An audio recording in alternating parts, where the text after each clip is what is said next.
Welcome to ABA On Call. Join myself, Rick Kubina. Behavior analysis is a science of behavior. And Doug Kostewicz.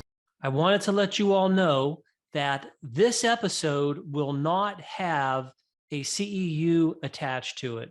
We'll get right back to it next month. This episode, we will discuss reinforcers for adults. And while that's not CEU worthy, it certainly is worthy of your attention. Hello, everybody, and welcome back to ABA On Call. Doug, today we have a heck of an interview today. We are joined by our good colleague, our dear colleague, Dr. Justin Page, who happens to have his own podcast called the Reinforcer Podcast, which I can see right now is on iHeartRadio. Very cool. Some nice artwork there. And we are going to be talking about reinforcers, and I mean reinforcers for us. Right. So this is a fun welcome. one. Absolutely. Yeah. Thanks for having me, guys. Let's just jump right into this and start off with our first segment. And let's just set the stage and talk about, so you have a podcast, Justin. This is something you've been specializing in and talking about. What are the parameters here? When we talk about like reinforcers for us, what are we talking about? I think one of the things that we wanted to do with the Reinforcer podcast was take what we learn in a classroom and apply it not necessarily how we would in our day-to-day practice as practitioners working in the field, but how those reinforcers impact our life. So for me, I've gone through a number of hobbies, and the question started to form, why am I spending so much time and money on these activities? And really it came back to these principles of behavior analysis that we know and love, and starting to sit down with my good friend, Drew Massey, and we had these conversations, and we both stopped and were like, this is a great topic for a podcast. It's not something that's normally covered, of how we're using this science in our day-to-day lives, or how it's affecting us in our day-to-day lives and what we do.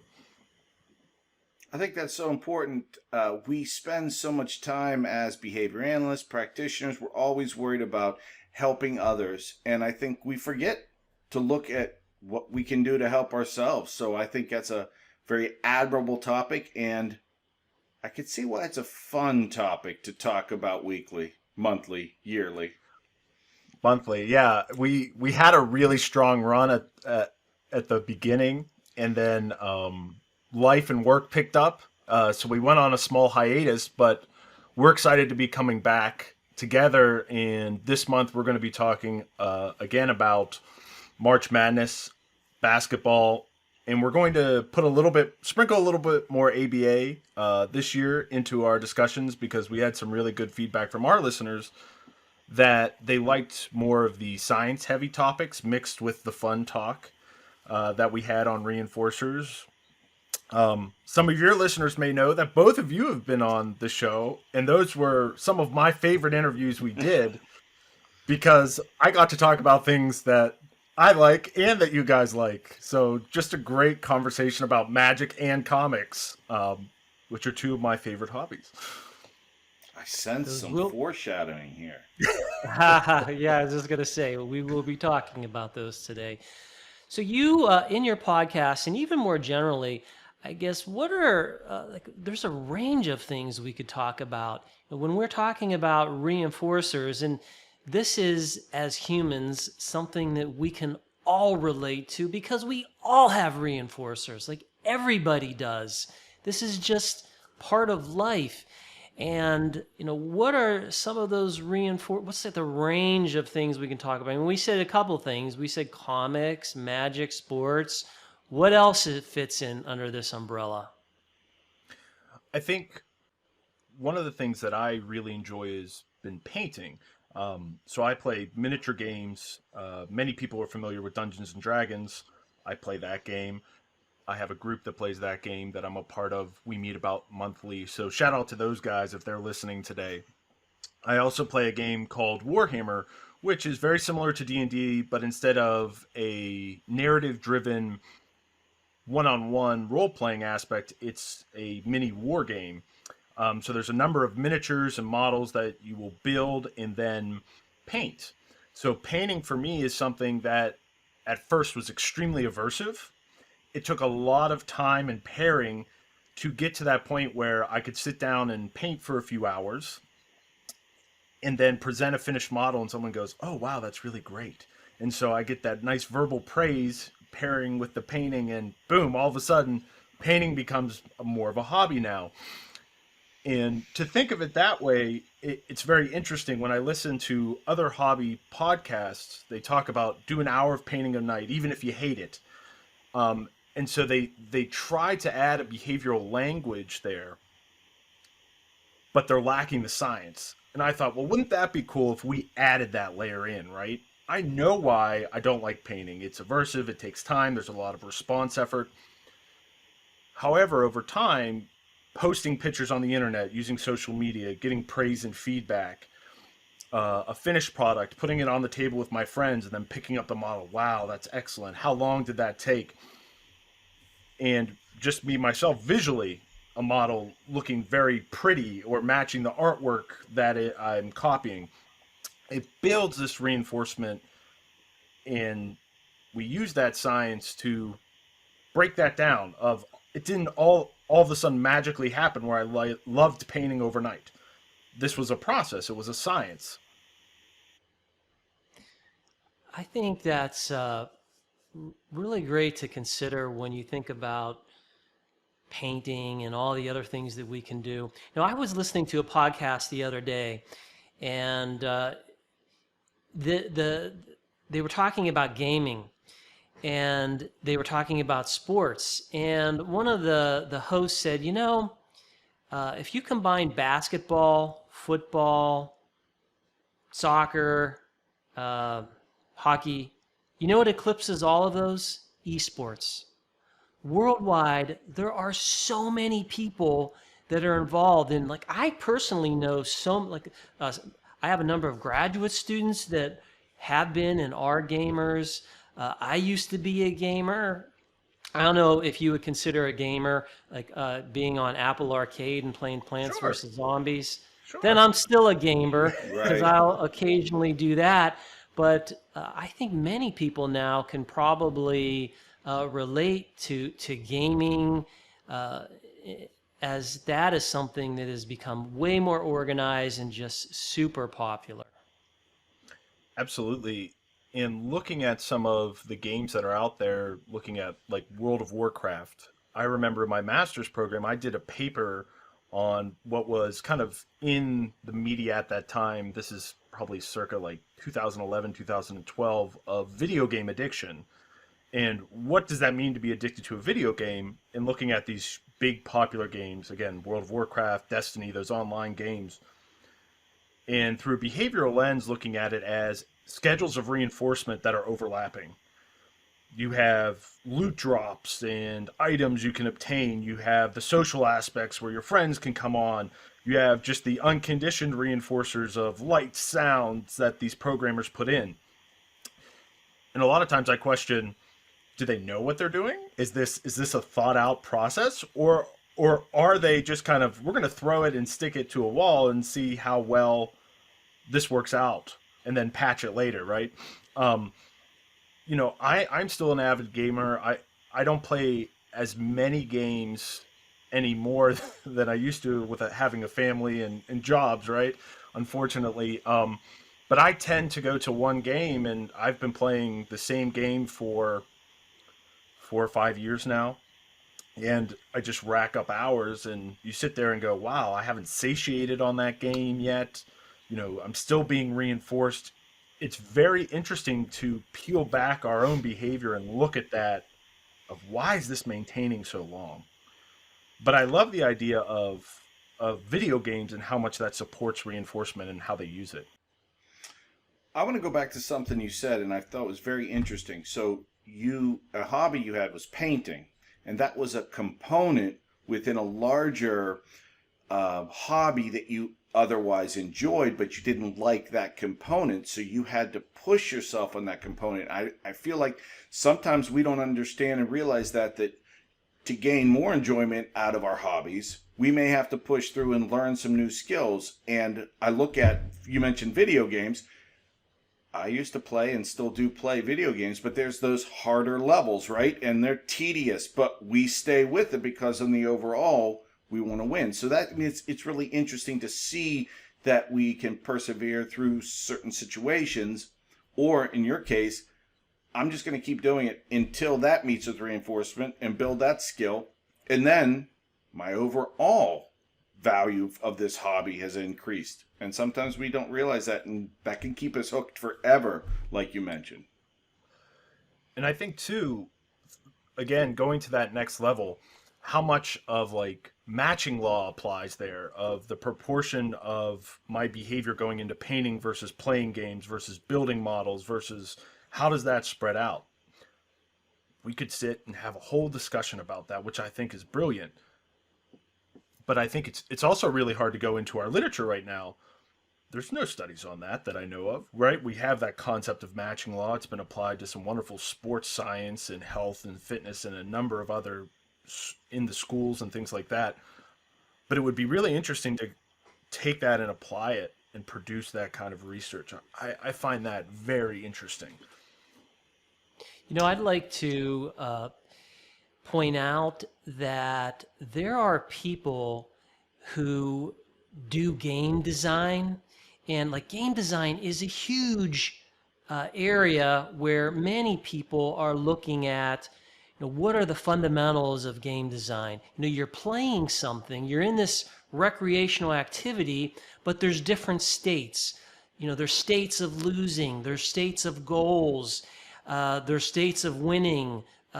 There are all of these different ways of looking at in being very carefully scripting and understanding it. Like I feel if behavior analysts looked into that, we would have a lot to contribute. But I don't know many behavior analysts who are into game design theory or who are making contributions. That could be my ignorance, but boy, it just fits right into the things that we talk about and we know.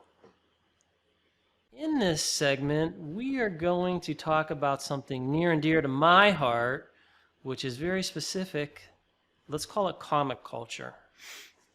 So I don't want to just say comics because it's so much more than that. I mean, how many people now have a streaming service or have seen one of the Marvel movies? Like the world we're living in now is dominated by superheroes, and it's not just one particular brand. Obviously, Marvel Comics, if any of you have seen Spider-Man or the Avengers or these kinds of, they're out there, but there's all of these other people who are now creating content, video content, not just the print content, audio content, all this content, because it turns out lots of people love the narratives in the stories that comics can engender.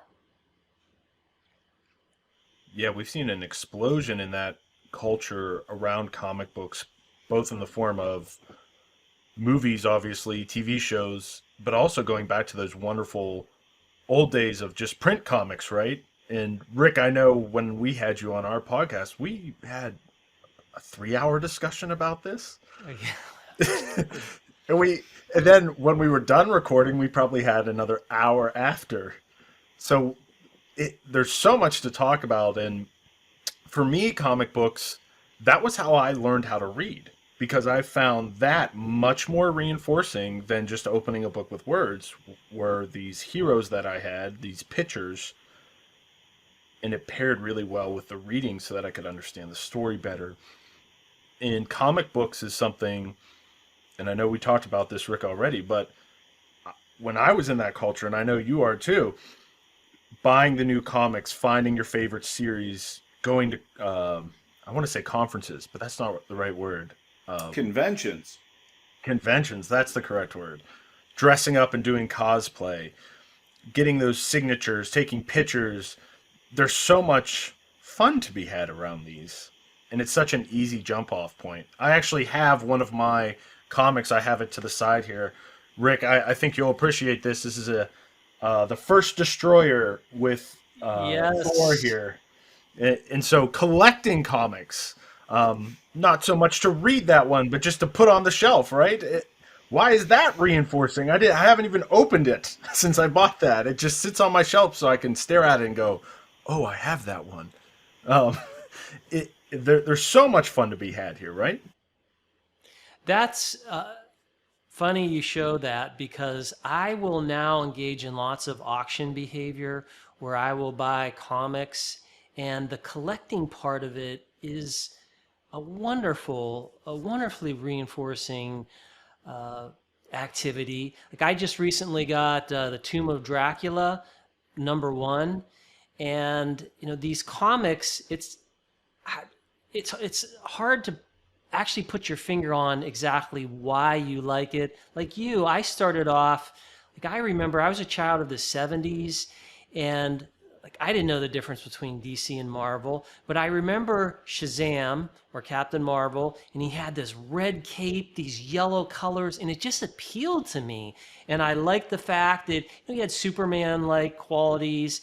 And then I also had a friend who was a huge Spider-Man fan, so I was a Spider-Man fan. We would share comics, and Spider-Man's colors and the things that he could do, and kind of his smart alecky way of foiling the bad guy. All of those things deeply impact you as a child, and then if you stick with it, now that you're in a place you want to recapture some of your childhood. And so buying those comics, whether it's to sell, trade, or just look at those and move your hands around and be like, I finally got a part of my childhood back, that's all part of the allure of collecting. And here's another thing I want to point out too. If you are new to comics, you can jump in right now. Like, you and I have this history. Doug, I know you do too. You collected as a kid, maybe not so much. I was going to say it was not a primary driver in mine. I was more on the fantasy side, so I didn't do the superhero stuff. So I was more of the D&D kind of things, and what we'll talk about in a little while. I got into that really early in that process. But I did have comic books. I enjoy the movies, and one of the things that I was going to say, regardless, all these niche things, especially for comic books, it's popular to do that now. Whereas 20, 30 years ago, you had a smaller group. It wasn't as well known. But now it's exploded to the point that you shared with everybody, and everybody enjoys it. And it's the cool thing to do now. So you two are cool, and I'm not. It's interesting too, like that kind of meta of the cultural shift of reinforcement versus like punishment for those behaviors. Because even for me growing up, telling my friends, oh, I got the new Spider-Man comic, they're like, okay, why do I care about that, right? And now it's like, oh, you have this old comic? And that shift from kind of the reprimand almost of punishment to culturally reinforcing your collection and all of these things has been really, in a meta way, to see that shift and moving over. Really exciting for someone who collects comics and enjoys them. But also thinking of, we talk about in our science, how a culture can reinforce certain behaviors. Even seeing that shift and stepping back as a scientist and saying, oh, wow, look at this process it's taken.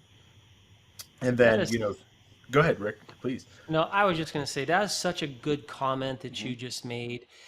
Thinking in the past how things shift through time. For example, cosplaying. I'm an active cosplayer. Well, I shouldn't say active, since the pandemic hit. I haven't actually been cosplaying. But the last one I was at, which was New York Comic Con, #1, they had this row where they had many models. Like, that was what they do to be part of their portfolio. So they would dress up as they put that on their website. There was a bodybuilder who dressed as He-Man. So nobody is going to look at models in bodybuilders and just the other 500,000 people that did it and disparage them as, this is a quirky thing or it's a weird thing. This is mainstream. This is something that is huge. And like San Diego Comic-Con, which isn't as big as New York Comic-Con, but it does have the prestige. All of the major studios will release their movies there. It's like a cultural event. You probably see these on your news feeds.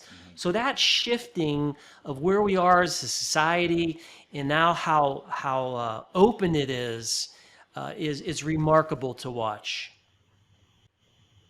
Yeah, it's been, you mentioned cosplay. That's something that I did for a long time before I had a family.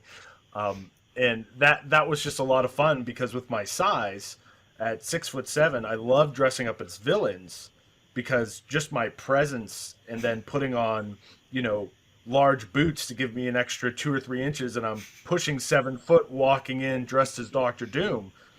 And just that, right. And, the first time I did it, I had so much fun. I got a lot of attention that was very reinforcing, positive attention for my size. But I remember, children would be, oh, that's actually Dr. Doom, and that's kneeling down, taking off my mask. Oh, it's okay. We're just having fun. It's like Halloween. But that culture in and of itself, when the first date I had with my wife, I was dressed up in cosplay. And I thought, this is really going to make or break this relationship right off the bat. Yeah.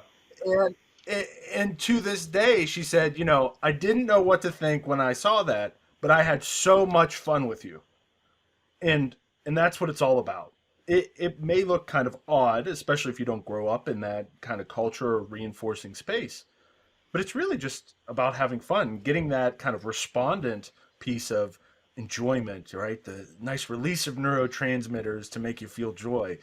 It's a great avenue to do that. Yeah, let me just say that if for our audience out there, if you haven't given cosplay a try, do it.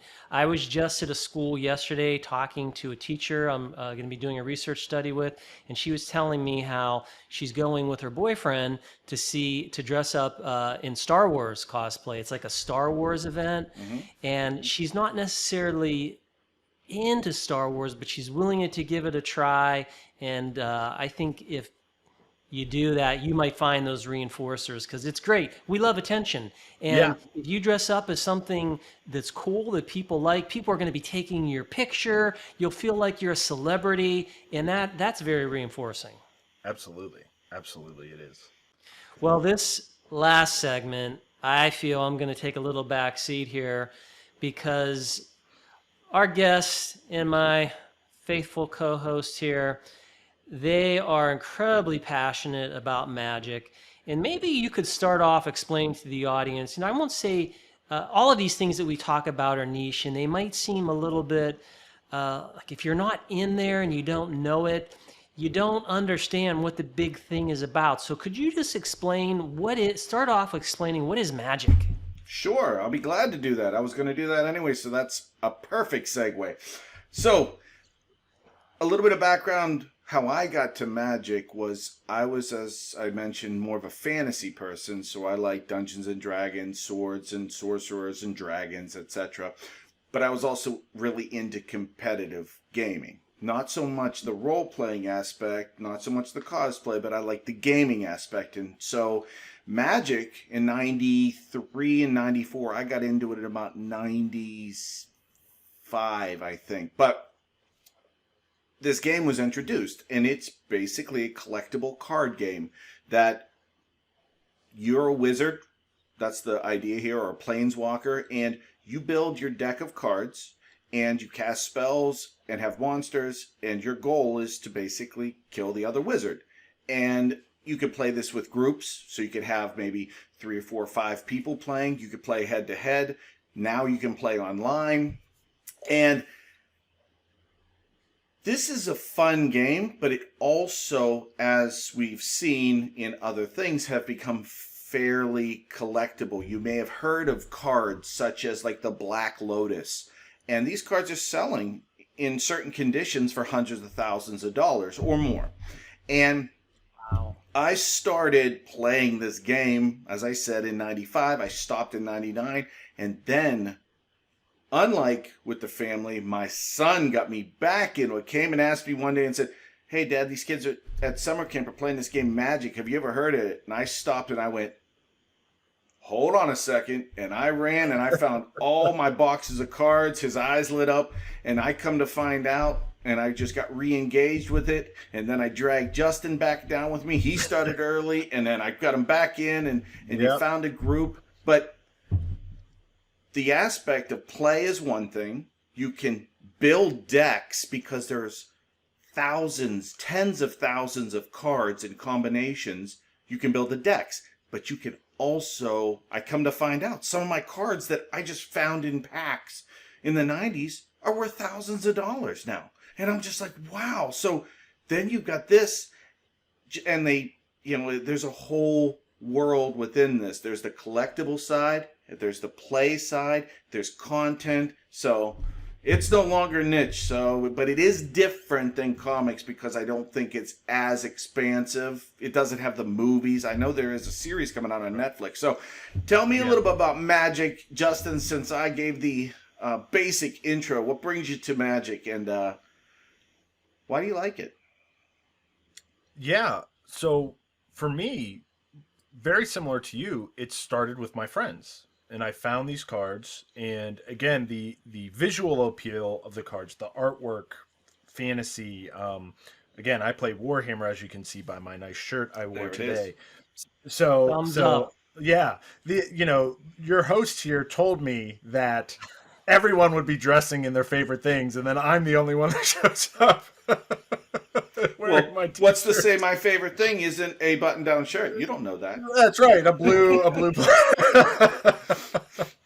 But very visually appealing, and then learning the game. For me, I was maybe 12 when I found it, and much like Doug, I had a bunch of things, played with friends, found it very reinforcing for a time, but we moved on to Warhammer, and the cost of Warhammer is a little prohibitive, especially when I was young and relying on my parents to pay for things.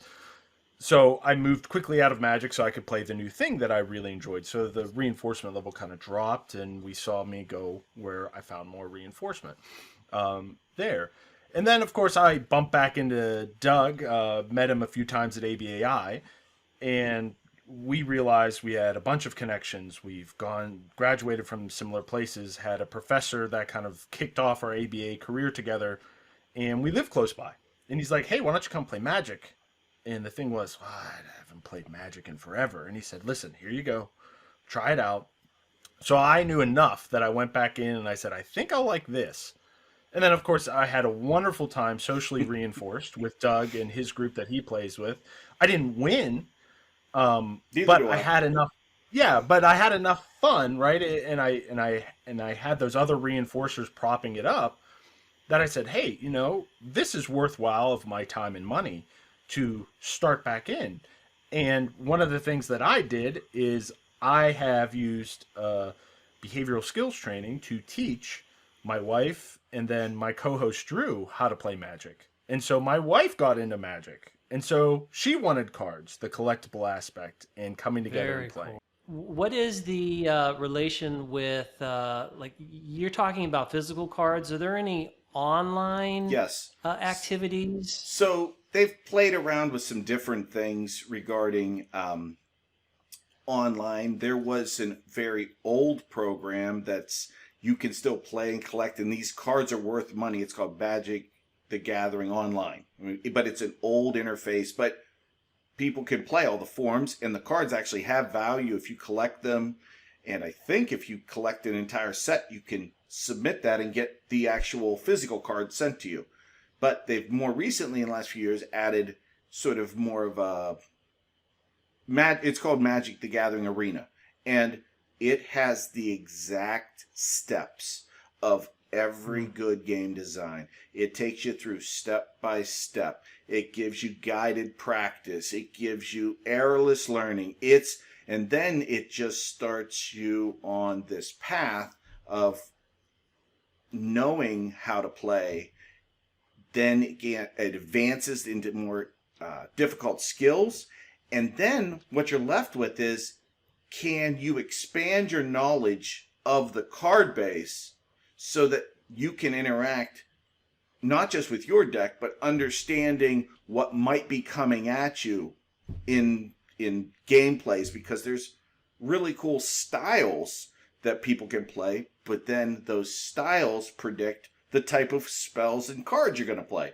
So it's a very in-depth game that requires very little buy-in learning, but tremendous avenues of growth. But you can have excitement and success all along the way. Let's say that some of our listeners want to get in. Like, what's the cost? Like, you know, with comics, you just start off, but you know, someone zero. I will say, if to anybody new that doesn't know anybody else who plays Magic, access Magic Arena, MTG Arena. It's online. It's on your phone.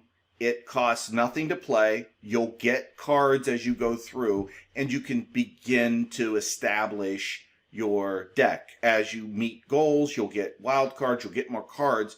So, and the goal there is nothing's worth money there. So yes, it has all the gems and sleeves, but none of that's necessary to play. Now, if you know other people that play, and you know someone like me, you would go up and ask me for a bunch of commons and uncommons, which are the rarity levels, and I would give you bunches and bunches of cards, and you can start to play. Or one format that we play is called Commander, which is more of a group fun format. There are reasonably priced pre-constructed decks that can run from $19 to $39. And you can find deals at your local game store. But the hardest part about that is finding a group to play. That's probably the most difficult. But there are actually YouTube videos on how to find groups, what to look for in a local game store. But it's the buy-in small. But as with like Warhammer and as with comics, you can turn up the money real quick and start spending a good bit of money. I've been told by some people in the house that I might not need to be spending as much on Magic all the time, because it's cracking packs is so awesome, building decks and then trying to find what decks you end up. So it is, as you said, as with any hobby, there are so many aspects to it that are reinforcing that I'm so resistant to extinction. I could not play for 2 years. As I didn't play from 99 to 2015. And within a moment, it was back to the exact same levels as soon as I found out there was someone else to play the game with. I know for my household and for my wife, it really started with opening those packs and understanding rarity levels. It's almost like gambling, right? You know there is a specific card that will be, quote, better in rarity in a pack. And then those cards vary. And she got a lot of enjoyment. I was like, oh, you pulled that one. Good job, right? And that's perfect for what I need. You got, and I specifically remember I brought home some packs. I let her open it. The next day, she said, well, are you going to get more Magic cards? And I said, no, I think we're good. And she said, no, Justin, I want to open more packs. Go get more Magic cards. I understand.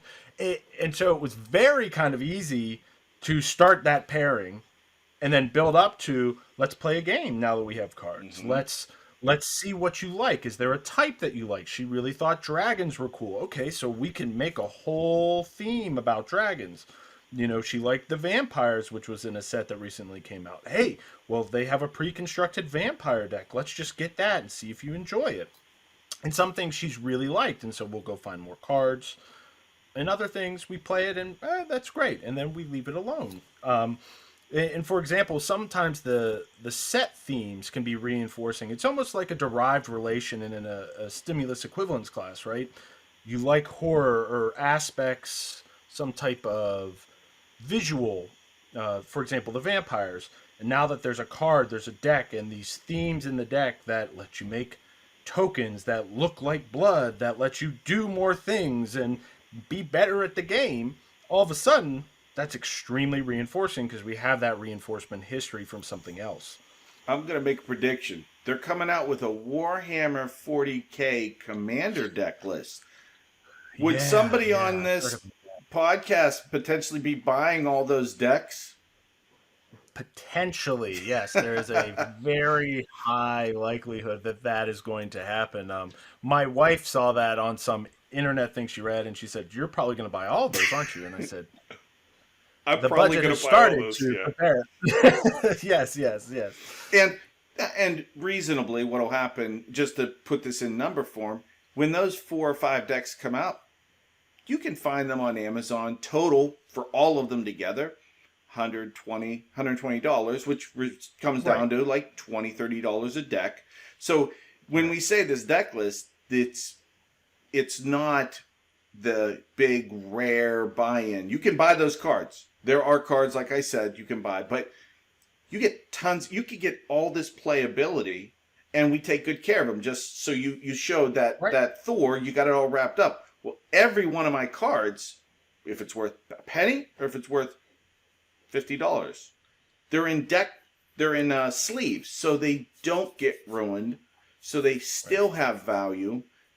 When we started back in the early 90s or mid 90s, we didn't put that in. All they got scratched, and so that's why some of those older cards are worth, because they're in better condition. Just like, I'm sure, Rick, when you get a new comic now, if you sense you want to collect it, you protect it. We didn't think about that 30 years ago. It was just like you read it and you put it in a shelf. You do something, and then the people that did think about it, boy, I wish I could go back and tell me to collect certain things and buy certain things and keep, why didn't I keep my Star Wars in their case instead of playing with them all? But that's, so our interactions change with these things over time. Absolutely. We are at time. I knew this would happen. We just blew through because who doesn't want to talk about reinforcers? Justin, thank you so much for being our guest. If you all would like to hear more about all of these topics that Justin and Drew focus on each month, there will be a link in our show notes, and you can go and subscribe to the Reinforcer podcast. On behalf of Doug and Justin, we thank you all for joining us on ABA On Call. Thanks for watching this episode of ABA On Call.